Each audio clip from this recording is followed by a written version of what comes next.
ఈ ఆదోని నియోజకవర్గంలో ఎక్కడ గతంలో ఉన్న పరిస్థితులు వాతావరణం చిన్న చిన్న అన్నదమ్ములకు కూడా కొన్ని చిన్న చిన్న సమస్యలు వస్తుంటాయి. అట్లా సమస్యలన్నీ కూడా విడిపోయి అందరం కూడా కలిసికట్టుగా ఆదోని నియోజకవర్గంలో తెలుగుదేశం పార్టీ ఖచ్చితంగా ఒకటే ఉందని నిరూపించడానికి కూడా అందరం ఇక్కడ ఉన్నటువంటి నాయకులు కూడా కలిసికట్టుగా పనిచేస్తామని చెప్పడం కూడా జరిగింది.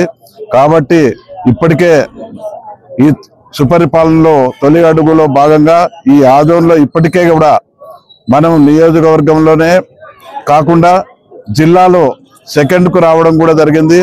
మనం అదేవిధంగా ఇదే స్ఫూర్తితో ఖచ్చితంగా మనం ముందుకు తీసుకపోతే ఆదోని నియోజకవర్గము ఇక్కడ ఉన్నటువంటి కర్నూలు జిల్లాలో నంబర్ 1 స్థానానికి వచ్చే అవకాశం ఉంది. కాబట్టి అందరం కూడా కలిసికట్టుగా మనం ఇదే విధంగా సర్వీస్ చేస్తూ మనం ఈ పరిపాలన ఈ విధంగా ఉందని చెప్పి ప్రజల దగ్గరకు మనం అందరం కలిసికట్టుగా పోయి ఈ కార్యక్రమాన్ని జయప్రదం చేస్తే ఆదోని నియోజకవర్గం తెలుగుదేశం పార్టీకి కంచుకోట అని చెప్పి మరొకసారి నిరూపించే పరిస్థితి అవకాశం ఉంది. కాబట్టి అందరు కలిసికట్టుగా పనిచేస్తారని చెప్పి ఇక్కడ ఉన్నటువంటి లీడర్లు ఎవరైతే కాంతారెడ్డి అన్న కానీ మా చైర్మన్ గారు కానీ కృష్ణమ్మ అక్క కానీ తర్వాత ఇక్కడ నుంచి ఉన్నటువంటి భాస్కర్ రెడ్డి అన్న కానీ ఈరోజు ఇక్కడికి రాలేదు.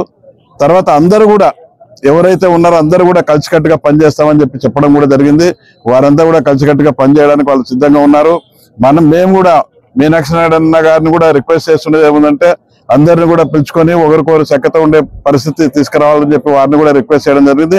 అన్నగారు కూడా చెప్పారు, నేను చిన్నపిల్లలకైనా గౌరవం ఇస్తాను, ఆ ప్రాబ్లం ఏం లేదు, అందరికి కూడా నేను కలుపుకుపోయే విధంగానే పనిచేద్దామని చెప్పని అన్నగారు కూడా చెప్పారు. కాబట్టి దీనికి ఈ రోజు నుంచి సుముఖంగా అందరు కలిసికట్టుగా పనిచేసి ఆదోని నియోజకవర్గాన్ని ఖచ్చితంగా ఎటువంటి పరిస్థితులు జిల్లాలో ముందు తీసుకుపోతారని చెప్పి విన్నవిస్తూ ఈ అవకాశం ఇచ్చినట్టు అందరికి ధన్యవాదాలు.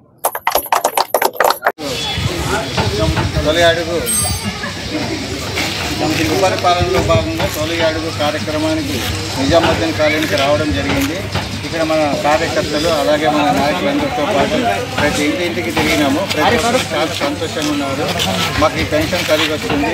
తర్వాత తల్లికి అందరం అన్నీ బాగా వస్తున్నాయి. మిగతా గ్యాస్ సిలిండర్లు కూడా వస్తున్నాయి. మిగతా ఒకటి మాకు బస్సు కూడా దగ్గరలోనే సౌకర్యాలు ఏర్పాటు చేస్తే అవి కూడా మేము పోయేదానికి మాకు కూడా బాగుంటుందని అదొకటి అడుగుతున్నారు. అలాగే ఇవన్నీ సమస్యలతో ఉన్నాయి. కాబట్టి తర్వాత ఈ ఆగస్టు 15 నుంచి కూడా మన ఉచిత బస్సు ప్రయాణం కూడా చంద్రబాబు గారు అమలు చేస్తారు.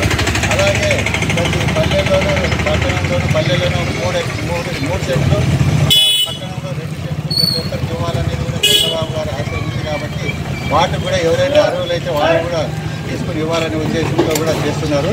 కాబట్టి ఇటువంటి పాలన ఉంది. కాబట్టి ప్రతి ఒక్కరు చంద్రబాబు పరిపాలన బాగుందని వాళ్ళ ద్వారా చెప్తున్నారు. కాబట్టి మాకు కూడా చాలా సంతోషంగా ఉంది. ఈ జనాలకు పోయేదానికి కూడా మాకు కూడా చాలా హ్యాపీ ఉంది. మా బాబు గారు చేసే పథకాల వల్ల జనాలకు తీసుకోవడం వల్ల సంతోషంగా ఉంది. ఎందుకంటే ఎక్కడ ఏ సమస్య లేవు. ఏదంటే కూడా చిన్న చిన్నవి ఉన్నాయి, అవి కూడా మా దృష్టికి వచ్చినాయి, అవి కూడా తీరుస్తాము. అలాగే మిగతా ఏమున్నా కూడా రాష్ట్ర వ్యాప్తంగా ఉండే సంక్షేమ పథకాలు అయితేనే అభివృద్ధి అయితేనేమి అవన్నీ చంద్రబాబు గారి దృష్టి విధానం బాగా చేస్తున్నారు. కాబట్టి అందరూ చాలా సంతోషంగా ఉన్నారు. మాకైతే మా కార్యకర్తలకి మా నాయకులకి అందరికీ ఈరోజు తిరగడం వల్ల ప్రతి ఒక్కరికి ఏమనేది తెలుస్తుంది. ఇంతకుముందు అయితే అందరూ ఇంట్లో ఉంటుంది. ఇప్పుడు ప్రతి ఇంటికి పోతున్నాం. కాబట్టి మేము ధైర్యంగా పోయేదానికి కూడా ఉంది. ఎందుకంటే 4000 పెన్షన్ ఇస్తామని 4000 ఇస్తున్నాడు. తల్లికి 100 మంది చెప్పింది. ఇప్పుడు ఎంతమంది ఉంటే కూడా అంతమందికి ఇచ్చాడు. ఇప్పుడు మేము ఒక ఇంట్లో అడిగినాం 5 మంది ఉంటే 5 మందికి వచ్చింది.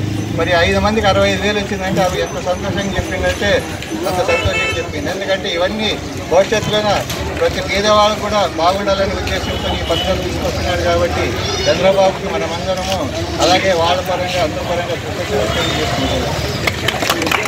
ఏం చెప్తాను భాస్కర్ రెడ్డి.